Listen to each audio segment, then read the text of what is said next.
오늘 우리가 함께 나눌 말씀은요, 아마 성경에서 가장 유명하고 가장 사랑받는 이야기 중 하나일 겁니다. 바로 탕자의 비유인데요. 이야기를 들으면 우리 머릿속에는 자연스럽게 몇 가지 장면이 떠오릅니다. 아버지의 재산을 미리 받아서 집을 나간 철없는 아들, 그를 용서하고 받아주는 인자한 아버지, 그리고 쌀쌀맞고 질투심 많은 형의 모습. 우리는 이 이야기를 잘 안다고 생각합니다.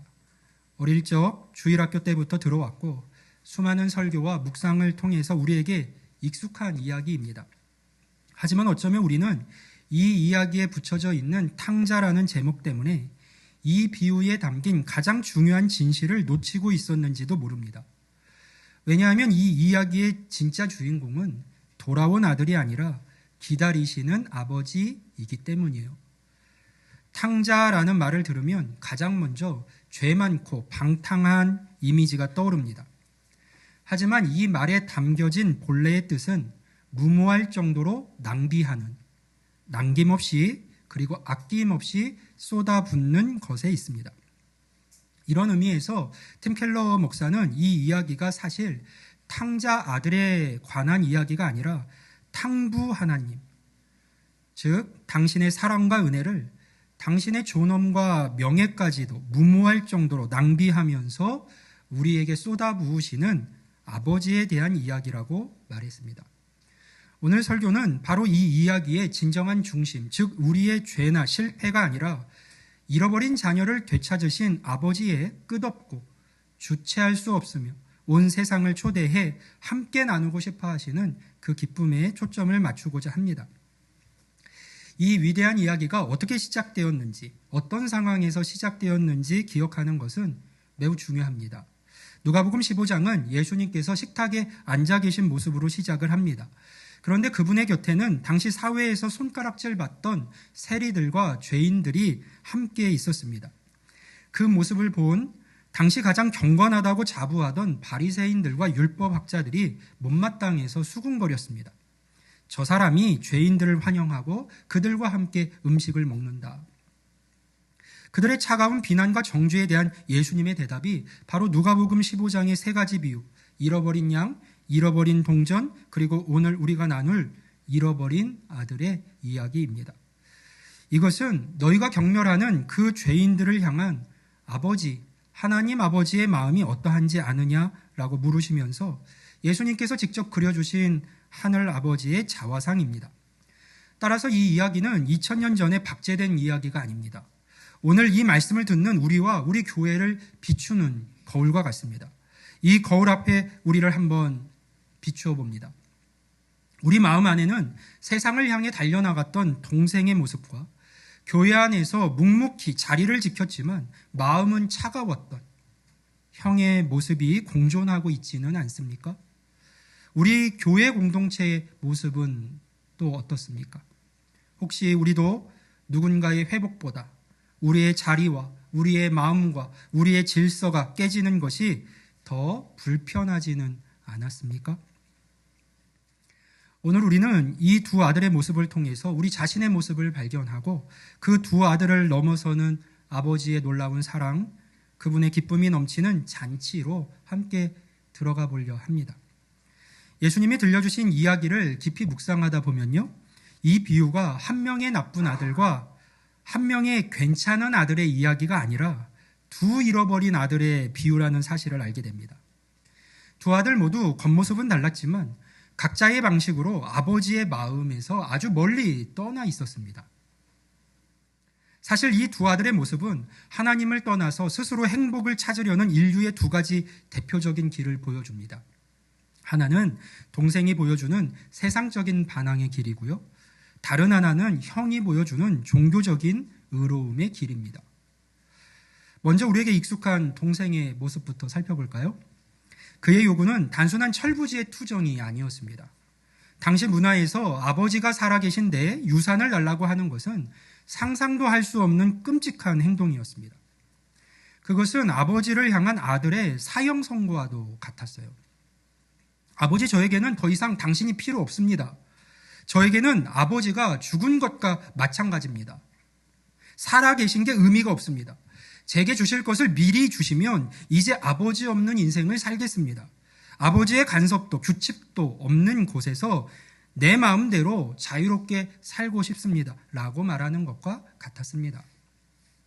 그는 아버지의 집을 떠나서 모든 규칙을 깨고 자신의 욕망을 마음껏 따라 살면서 진짜 자유와 행복을 찾을 수 있다고 굳게 믿었습니다. 하지만 그가 찾은 자유의 끝은 무엇이었습니까? 모든 것을 다 잃고 친구도 잃고 존엄성마저 잃어버린 채 유대인으로서 가장 수치스럽게 여기는 돼지우리에 앉아있는 비참한 노예의 모습이었습니다. 다음으로 형을 한번 생각해 봅니다. 많은 사람들이요, 형은 그래도 괜찮은 아들, 착한 아들이라고 생각하지만 예수님은요, 그 역시 동생만큼이나 아니 어쩌면 더 깊이 길을 잃었다고 말씀을 하십니다. 왜냐하면 그는 자신이 길을 잃었다는 사실조차 전혀 모르고 있었기 때문이에요. 동생이 돌아와서 잔치가 벌어졌을 때 그는 아버지에게 분노하면서 이렇게 소리를 쳤습니다. 보십시오. 저는 여러 해 아버지를 섬기면서 아버지의 명령을 어긴 적이 한 번도 없었지만 제게는 염소 새끼 하나 주어서 친구들과 즐기게 하신 일이 없지 않습니까? 여러분, 그의 말 속에 무엇이 빠져 있는지 보이십니까? 그의 말 속에는 사랑이 없습니다. 오직 섬김, 명령, 일, 그리고 그에 대한 대가만 있을 뿐이에요. 그는 아버지와 사랑의 관계를 누린 것이 아니라 열심히 일해서 아버지로부터 무언가를 받아내려는 거래 관계로 지금껏 살아왔던 것입니다. 그의 마음 깊은 곳에는 이런 생각이 있었을 거예요. 나는 이렇게 열심히 순종하면서 아버지의 명령을 다 지켜 행했으니 사실상 아버지는 내게 빚을 지신 것이나 다름이 없지. 저렇게 집 나간 동생이 아니라 나에게, 이렇게 열심을 낸 나에게 상을 주셔야 마땅해. 그래서 그는 동생의 귀환을요, 기뻐할 수가 없었습니다. 값없이 베풀어지는 이런 은혜는 자신이 지금껏 평생 동안 탑처럼 쌓아온 공로를 한순간에 무의미하게 만들어버리기 때문이었죠. 역설적이게도 그의 착한 행실이 오히려 그와 아버지의 사랑 사이에 두꺼운 벽이 되어버린 것입니다. 그는 집 밖에 있었던 동생만큼이나 아버지의 마음에서 멀리 떠나 있었습니다. 동생은 집 밖에서 길을 잃었지만 형은 집 안에서 길을 잃었습니다. 두 아들은 방법은 달랐지만 그들의 마음 깊은 곳에 있는 목표는 같았어요. 바로 아버지를 떠나서 스스로의 주인이 되는 것입니다. 동생은 아버지의 규칙을 깨뜨림으로써 자유를 얻으려고 했고, 형은 아버지의 규칙을 완벽하게 지킴으로써 자신의 의를 쌓고 아버지조차도 통제할 수 있는 자리에 서고자 했습니다. 이것이 죄의 무서운 본질이에요. 죄란 단순히 눈에 보이는 나쁜 짓을 하는 것만이 아닙니다. 하나님을 내 삶의 중심에서 밀어내고 내가 스스로 주인이 되어서 내 인생 전체를 통제하려고 하는 모든 시도가 바로 죄의 뿌리입니다. 결국 두 아들 모두가 아버지 자신이 아니라 아버지의 것, 재산, 축복, 인정 같은 것들을 원했던 것이죠. 사랑하는 성도 여러분, 우리는 어떻습니까? 우리 안에는 세상의 쾌락과 자유를 향해 달려나갔던 동생의 모습은 없습니까? 혹은 교회 안에서 열심히 봉사하고 헌신하며 누구보다 착하게 살았다고 자부하지만 내 마음 깊은 곳에서는 하나님이 내게 빚지셨다고 생각하면서 나보다 자격 없어 보이는 사람에게 은혜가 베풀어지는 것을 볼 때 마음이 불편해지는 형의 모습은 없었습니까? 예수님은 이 두 아들의 모습을 통해서 우리에게 말씀을 하십니다. 세상의 방법으로든 종교의 방법으로든 아버지를 떠나 스스로 행복을 찾으려고 하는 모든 길의 끝은 잃어버림이라고 말이에요. 한 집에 있었어도 아버지를 잃어버린 삶을 살 수 있었던 것이죠. 이제 이야기의 카메라가 길을 잃었던 두 아들에게서 그들을 기다리는 아버지에게로 옮겨갑니다. 아들이 돌아오기까지 아버지는 무엇을 하고 있었을까요? 아마도 아버지는 아들이 떠나간 그 길의 끝을 매일같이 바라보았을 겁니다. 지평선 위에 나타나는 희미한 점이 혹시 내 아들의 실루엣이 아닐까? 매일같이 기다리고 또 기다렸을 거예요. 그리고 마침내 성경은 이렇게 기록합니다. 누가복음 15장 20절 말씀 중반부부터 보면 아직도 거리가 먼데 아버지가 그를 보고 측은히 여겨 달려가 목을 안고 입을 맞추니. 아직도 거리가 먼데 아버지가 그를 보았다. 이것은 우연히 마주친 장면이 아닙니다. 이것은 아버지가 얼마나 간절히 그 아들을 기다렸는지를 보여주는 증거입니다. 아들은 아버지를 완전히 잊고 살았지만 아버지는 단 한순간도 아들을 잊지 않고 있었습니다. 성경은요, 아버지가 아들을 보고 측은히 여겼다라고 말합니다. 우리가 흔히 쓰는 측은하다라는 말로는 이 아버지의 마음을 다 표현할 수가 없어요.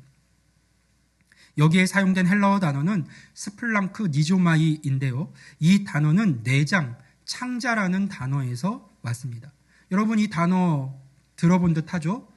낯익죠? 몇 주 전 우리는 섬김의 향을 나누면서 강도 만난 자를 보고 창자가 끊어지는 듯한 아픔을 느꼈던 사마리아 사람의 마음을 묵상했습니다. 거기에서 사용된 단어, 그 단어가 바로 스플랑크 니조마이입니다. 그런데 오늘 성경은 그 사마리아인의 마음이 바로 하늘아버지의 마음이고 길 잃고 상처 입은 우리를 바라보실 때 하나님께서 느끼시는 본심이 바로 그러하다고 증언하는 것이죠.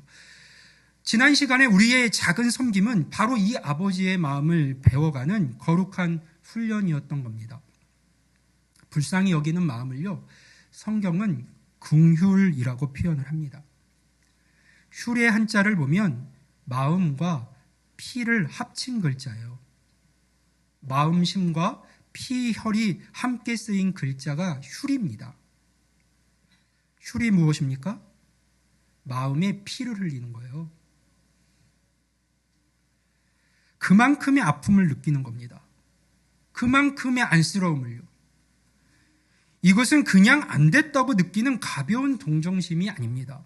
문자 그대로 창자가 끊어지는 듯한, 마음에 피가 흐르는 듯한, 존재의 가장 깊은 곳에서부터 끓어오르는 아픔과 사랑을 의미합니다. 마치 어머니가 아픈 자식을 바라볼 때 느끼는 그런 본능적인 사랑, 그 아픔을 내가 대신 겪고 싶은 그 애끓는 마음이 바로 스플랑크 니조마이입니다. 그리고 이것이 바로 잃어버린 우리를 바라보시는 하나님 아버지의 마음입니다. 그 애끓는 마음은 아버지를 행동하게 합니다. 아버지는 달려가서 아들의 목을 안고 그에게 입을 맞춥니다. 여러분 이 장면이 얼마나 충격적인지 아십니까? 당시 중동 문화에서 나이 많은 가장 또 존경받는 어른이 달리는 것은요, 상상할 수 없는 일입니다. 달리기 위해서는 이 긴 옷을 위로 걷어 올려서 다리를 드러내야 했는데 이것은 스스로 품위를 버리는 매우 수치스러운 행동으로 여겨졌습니다. 그런데 아버지는 왜 모든 체면을 버리고 이토록 달려가야 했을까요? 궁극적으로는 아들을 향한 아버지의 사랑 때문일 겁니다. 그런데 더 나아가 여러 성경학자들과 문화연구가들은요, 여기에 아주 중요한 이유가 있었다고 설명을 합니다. 당시 유대 공동체에는 케자자라고 불리는 무서운 간습이 있었다고 해요. 만약 어떤 아들이 이방 땅에서 이 가문의 모든 유산을 탕진하고 빈털터리로 돌아오면 마을 사람들은 그를 둘러싸고 질그릇을 깨뜨리는 의식을 거행했습니다. 이것이 케자자, 즉 끊어냄의 의식이에요. 너는 이제 우리 공동체의 수치이고 너는 가족으로부터 우리로부터 끊어졌다라고 공개적으로 망신 주고 선언하면서 그를 공동체에서 내쫓는 무서운 심판이었습니다. 만약 이 배경이 이 이야기에 적용이 되어 있다면 아버지의 달리기는 이제 완전히 새로운 의미를 갖게 됩니다. 아버지는 그저 단지 기뻐서만 달려간 것이 아닙니다. 마을 사람들이 아들에게 손가락질하고 돌을 던지기 전에 그 끔찍한 수치와 심판의 의식이 시작되기 전에 먼저 아들에게 도착하기 위해서 필사적으로 뛰고 또 뛰었던 것이죠. 아들이 받아야 할 모든 비난과 조롱을 자신이 대신 뒤집어 쓰기 위해서 그는 달렸습니다. 아버지가 달려나감으로써 마을 사람들의 시선은 더러운 누더기를 걸친 아들이 아니라 이제 체면도 버리고 달려가는 이상한 아버지에게 쏠렸습니다. 아버지는 아들을 보호하기 위해서 기꺼이 자신의 명예를 내던지고 아들의 부끄러움을 온몸으로 끌어안으신 것이죠. 아들이 준비해온 그 구차한 변명과 거래의 말을 꺼내기도 전에요. 아버지는 아들을 품에 안고 입을 맞춥니다. 이것은 내가 너를 용서한다는 말이 아니에요. 너는 여전히 내 아들이다라는 선포입니다. 은혜는 언제나 우리의 회개보다 한 발 앞서 달려옵니다. 사랑하는 성도 여러분, 이 아버지의 달리기는 복음이 무엇인지를 보여주는 가장 아름다운 그림이에요. 우리 이야기할 수 있습니다. 하늘 아버지께서 우리에게 어떻게 그렇게 달려오셨습니까? 라고 물을 수 있어요. 그러나 하늘 보좌를 버리고 이 땅에 내려오신 성자 하나님, 예수 그리스도의 행하심을 생각해 보십시오. 이것은 십자가를 향해 달려오신 예수 그리스도의 모습이에요. 우리의 참된 맏형이신 예수님은 하늘 보좌를 버리고 이 땅으로 말 그대로 달려오셨습니다. 그리고 십자가 위에서 우리의 모든 죄와 수치를 대신 짊어지셨어요. 우리가 당할 끊어짐을 예수님께서는 대신 당하셨습니다. 왜입니까? 영적인 유산을 탕진하고 돌아온 우리가 영원한 심판을 받지 않고 아버지의 품에 온전히 안길 수 있도록 하시기 위함입니다. 아버지의 사랑은 단순히 우리를 용서하는 것에서 멈추지 않습니다. 그것은 우리의 수치를 가리고 우리를 온전히 회복시키며 우리를 위해 잔치를 여시는 사랑입니다. 이제 그 회복의 잔치가 어떻게 시작되는지 같이 한번 살펴보겠습니다. 아버지의 품에 안긴 아들은 돼지우리에서부터 수없이 되뇌이던 대사를 읊기 시작합니다. 아버지, 제가 하늘과 아버지께 죄를 지었습니다. 저는 더 이상 아버지의 아들이라 불릴 자격이 없습니다. 저를 품꾼의 하나로 보아주십시오. 아마도 이 말은 그가 할 수 있는 최선의 회개였고요. 자신의 자격 없음을 인정하는 처절한 고백이었습니다. 그는 이제 아들의 자리가 아니라 종의 자리라도 감지덕지하겠다고 말합니다. 그런데 아버지는요, 그의 말을 끝까지 듣지도 않습니다. 아들의 말이 채 끝나기도 전에 아버지는 종들을 향해서 외칩니다. 왜 그럴까요? 지금 아들의 말이 부끄러워서거나 어떤 그 회개가 부족해서가 아니에요. 아버지 안에 있는 그 아버지의 은혜가 너무나도 크고 급해서 아들이 스스로를 정죄하며 품꾼이 되겠다고 말하는 것을 더 이상 들을 수가 없었던 것이죠. 들을 필요가 없었던 겁니다. 은혜는 우리가 자격 없음을 고백하면서 거래를 제한하려는 모든 시도를 멈추게 합니다. 그리고 우리가 상상했던 것보다 훨씬 더 좋은 것으로 우리를 덮어버립니다. 아버지는 즉시 종들에게 명령했어요. 이 명령 속에 담긴 3가지 선물을 통해서 우리는 하나님의 이 용서가 얼마나 완전하고 얼마나 영광스러운 회복인지를 발견하게 됩니다. 첫째로 아버지는요, 제일 좋은 옷을 입혀라라고 명령을 했습니다. 아버지에게 돌아온 아들의 형편을 생각해 보세요. 아들은 돼지우리의 냄새와 세상의 먼지가 찌든 더러운 누더기를 걸치고 있었습니다. 그의 옷은 그의 수치와 실패 그리고 죄를 상징했습니다. 아버지는 그 위에 가장 좋은 옷, 즉 집안에서 가장 귀한 손님을 위해서 준비된 명예와 존엄의 옷을 입히라고 명령합니다. 이것은 단순히 그의 부끄러움을 가려주는 것을 넘어서 그의 과거를 완전히 덮고 그의 신분을 아들로 회복시킨다라고 하는 공개적인 선언입니다. 이것이 바로 성경이 말하는 우리의 죄라는 더러운 옷을 벗기시고 그리스도의 의라는 거룩하고 깨끗하고 빛나는 그 옷을 입혀주시는 하나님의 은혜입니다. 둘째로 아버지는 손에 가락지를 끼우라고 명령을 했습니다. 반지는 단순한 장신구가 아니었어요. 당시 가문의 인장이 새겨진 반지는요, 권위와 신리 그리고 가족의 일원임을 나타내는 상징이었습니다. 이 반지를 줌으로써 아버지는 이렇게 말한 것이죠. 너는 단지 용서받은 죄인이 아니다. 너는 내 모든 권한을 위임받은 내 아들이다. 너는 다시 내 이름으로 살아갈 수가 있다. 하나님은 우리를 용서하시는 것을 넘어서 우리를 신뢰해 주시고 우리에게 하나님의 자녀라는 영광스러운 권세를 회복시켜 주시는 분입니다. 셋째로 아버지는 발에 신을 신겨라라고 명령했어요. 이것은 아주 작아 보이지만 결정적인 선언입니다. 당시 노예들은요, 맨발로 다녔습니다. 오직 자유인과 아들만이 신발을 신을 수가 있었어요. 아들은 스스로 품꾼, 즉 종이 되겠다고 말했지만 아버지는 그의 발에 신을 신김으로써 분명하게 선포한 겁니다. 너는 결코 종이 될 수 없다. 너는 내 집에서 영원히 자유로운 내 아들이다. 이것이 바로 죄의 노예였던 우리를 해방시키시고 하나님의 자녀로 입양하시는 복음의 능력입니다. 그리고 이 모든 회복의 정점에서 아버지는 살진 송아지를 끌어다가 잡으라고 외쳤습니다. 살진 송아지는 평범한 날에 먹는 음식이 아니었어요. 가장 즐겁고 가장 중요한 축하 행사를 위해서 특별하게 준비되는 것이었습니다. 그러니까 이것은 조용하고 사적인 화해가 아니었던 거예요. 아버지의 기쁨은 너무나도 컸어. 온 동네와 함께 나누어야만 하는 폭발적인 기쁨이었습니다. 아버지는 온 세상에 외치고 싶었던 것이죠.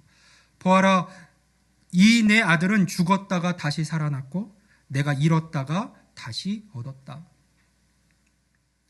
이 사랑, 이 기쁨, 이것이 바로 우리를 향한, 저와 여러분을 향한 하나님의 마음입니다. 하나님의 용서는 단순히 우리의 빚을 없애주는 것에서 끝나지 않습니다. 그것은 우리의 신분과 명예, 그리고 하나님과의 관계 자체를 완전히 회복시켜 주는 것입니다.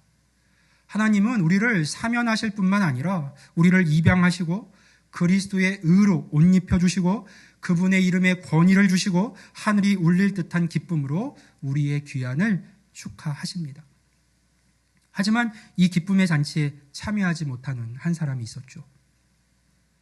이제 우리는 잔치 소리를 들으면서 밖에서 돌아오는 또 다른 잃어버린 아들, 바로 형의 이야기를 만나게 됩니다. 사랑하는 성도 여러분, 우리는 오늘 두 아들의 모습을 통해서 우리 자신을 잠시 돌아보았습니다. 나는 어떤 하나님의 자녀인가? 또 배신했던 아들을 향한 아버지의 놀라운 사랑도 보았고 그 사랑이 베푸는 영광스러운 회복의 잔치도 목격을 했습니다. 하지만 이 기쁨이 넘치는 잔치에 참여하지 못하던 한 사람, 바로 밭에서 돌아온 맏아들을 좀 생각해 볼 필요가 있습니다. 잔치가 한창일 때 형은 분노와 자기 연민에 사로잡혀서 집으로 들어오기를 거부합니다.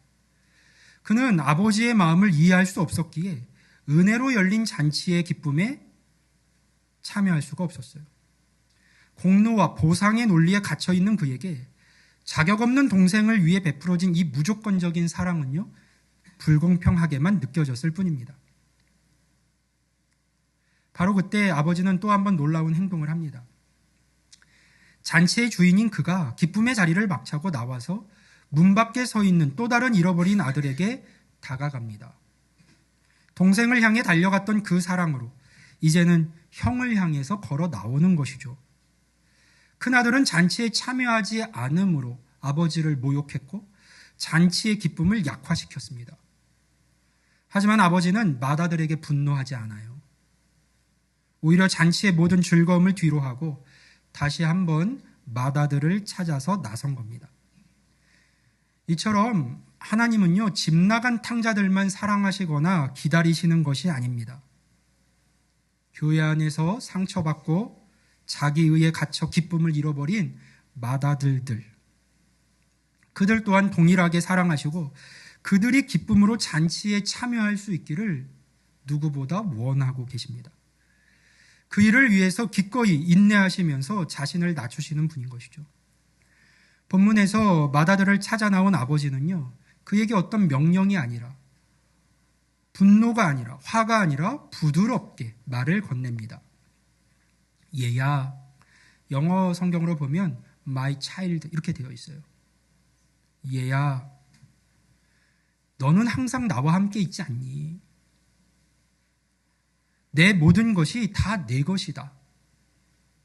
그런데 내 동생은 죽었다가 살아 돌아왔으니 우리가 함께 기뻐하는 것이 마땅하지 않겠느냐.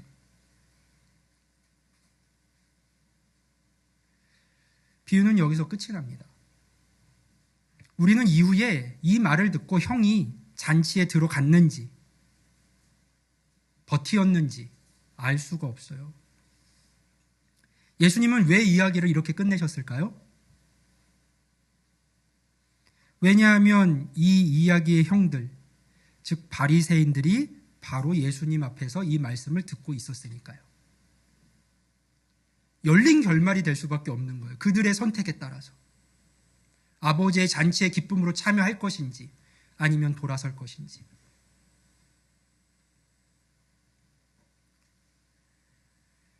이 열린 결말은 그들을 향한, 그리고 오늘 우리를 향한 예수님의 간절한 초대입니다.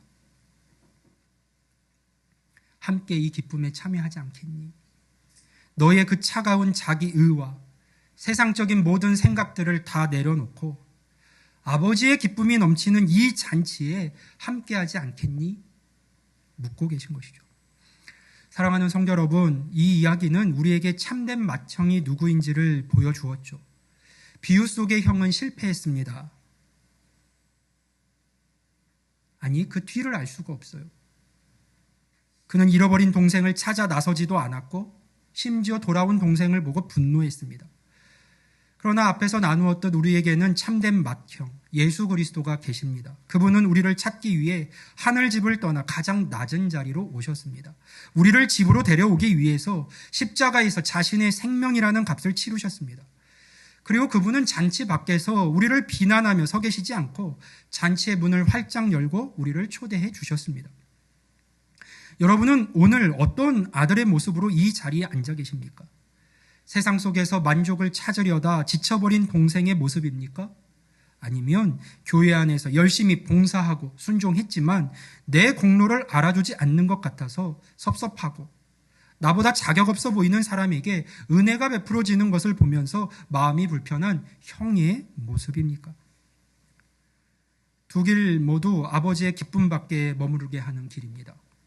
잔치에 들어가는 유일한 길은 나의 죄도 나의 의도 모두 내려놓고 그저 나를 향해 달려오신 그 아버지의 품에 안기는 것입니다. 그리고 그 아버지의 기쁨에 참여한 우리는 이제 새로운 부르심을 받게 되죠. 바로 우리 주변에 있는 또 다른 동생들,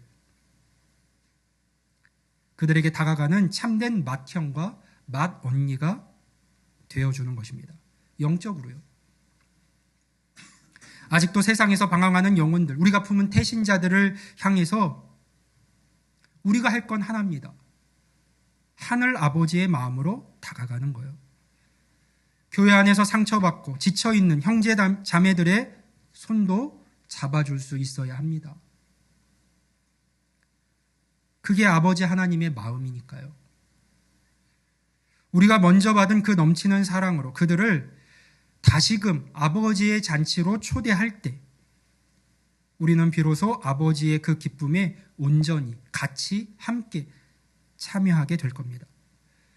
이것저것 따지기 전에 하늘 아버지의 마음, 하나님 아버지의 사랑이 우리 안에 있을 수 있기를 간절히 원합니다. 오늘은 7주양 기쁨의 향을 피우는 주간입니다. 어떤 기쁨이 우리에게 있어야 할까요? 하나님 아버지의 기쁨입니다. 영혼을 찾으시는 그 하나님 아버지의 기쁨이요. 그 기쁨 때문에 우리도 기꺼이 태신자들에게 다가가서 내가 먼저 경험한 사랑으로 섬기며 기다리고 계신 분이 계시다고, 당신을 기다리고 계신 분이 있다고, 돌아갈 곳이 있다고 말해주는 겁니다. 잔치는 준비되었습니다. 그러나 여전히 돌아오지 못한 이들이 있습니다. 2주 후에 그들과 함께 우리가 기쁨으로 하나님께서 예비하신 잔치에 참여할 수 있기를 바랍니다. 그 일에 우리가 예수님 닮은 긍휼의 마음으로 헌신할 수 있었으면 좋겠습니다. 먼저 아버지의 잔치에 여러분이 기쁨으로 참여하십시오. 그리고 이제 우리 모두가 아직 돌아오지 않은 아들을 아버지의 집으로 인도하는 기쁨의 통로가 될 수 있기를 주님의 이름으로 간절히 축원합니다. 아멘.